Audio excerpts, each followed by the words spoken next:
Nathan Barr. I'm a composer for film and television, and I live in Los Angeles, and this is my new studio, Bandrika Studios.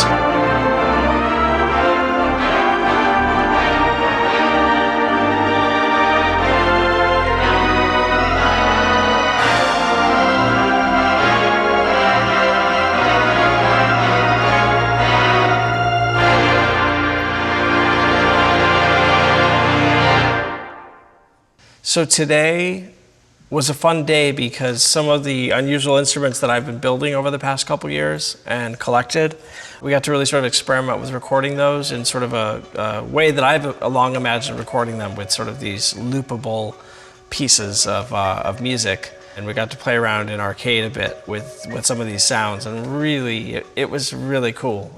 So just keep playing that one. That top loop? Yeah. So we basically took an old pump organ and gutted it and retrofitted it so that we can have all sorts of pipes triggered by the wind flowing into this instrument. And I thought about this years ago, so we actually ran wind lines underneath the foundation of the building all the way into the back where the pipe or the Wurlitzer is, so that we can have a truly quiet instrument. Over the past 20 years, when I start a project, I usually go out and buy at least an instrument or two that I have no familiarity with, which is why I've amassed a huge collection of instruments. These are called shaker chimes, and then they're based on an instrument called an anklung. And an anklung is basically the exact same thing, except instead of metal, they're bamboo. Because I'm unfamiliar with the instrument, it allows me to make mistakes in a way I wouldn't make with an instrument I really know how to play. And those mistakes oftentimes turn into themes or motifs that I get to because I don't know the instrument that well. So yeah, I find colors, and sometimes I'll find an instrument that is known for a particular sound, and then I'll create sounds with it that are not known. I talked to this luthier named Fred Carlson and Susie Norris. They're up in Santa Cruz. I told him I wanted a self-accompanying cello, and I wanted a cello that basically created its own drone so that I could then play over the drone.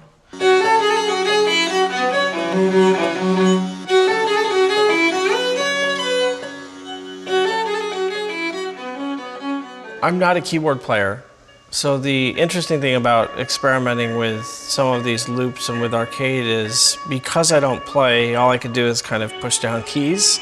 And by assigning loops to various keys, and literally I could just press down 10 keys, it sort of unrolls this sort of palette of sounds and rhythm that I'm not expecting. And that takes me in places much like new instruments do that I don't expect.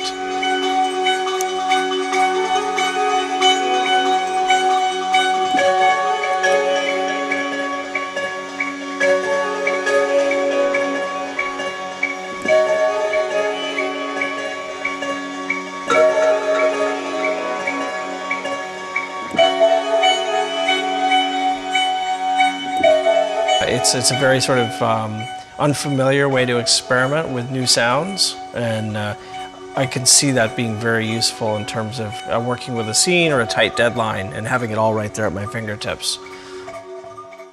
The instrument behind me is a Wurlitzer theater organ. It was built for Fox Studios in 1928, and it lived on the Newman scoring stage. Alex North, Bernard Herrmann, Dmitri Tiomkin, Jerry Goldsmith, John Williams. It has this incredibly rich history in film and television. It took 5 guys 40 days to actually install it in this building. And then this entire room and the 5 rooms behind that wall and the 6th room outside were all specifically built to house this instrument. So we're on the left side, or the main side of the organ, and you can start to get a sense looking at it for the size and scope of an instrument like this. These are some of the largest bass pipes. They have quite a large sound. So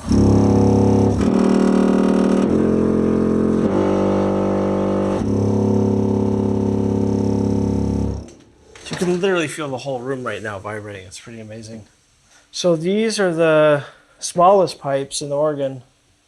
So that's the smallest, some of the smallest pipes, size of a pen. So now we're in the middle chamber, the percussion chamber, and basically this has a whole ton of tuned percussion in it. And this is one of the things that really differentiates this from a church organ. So right here we have a marimba.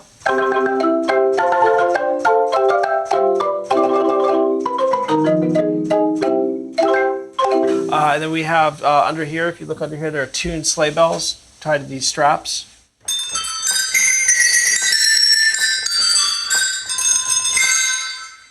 And then up here you have all your percussion and traps, sound effects. Horses' hooves, if you're playing a horse race. Then you've got a roll cymbal. And then you've got slide whistle. So you know that phrase, all the bells and whistles, that applies to an organ, which probably a lot of people wouldn't know.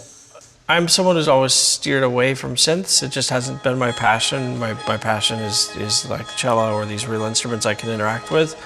And so one of the sort of revelations over the past couple of years is that as long as I start with some sort of sound passed through a microphone, then I can take it into the digital world and sort of make it something beyond what I thought it could be.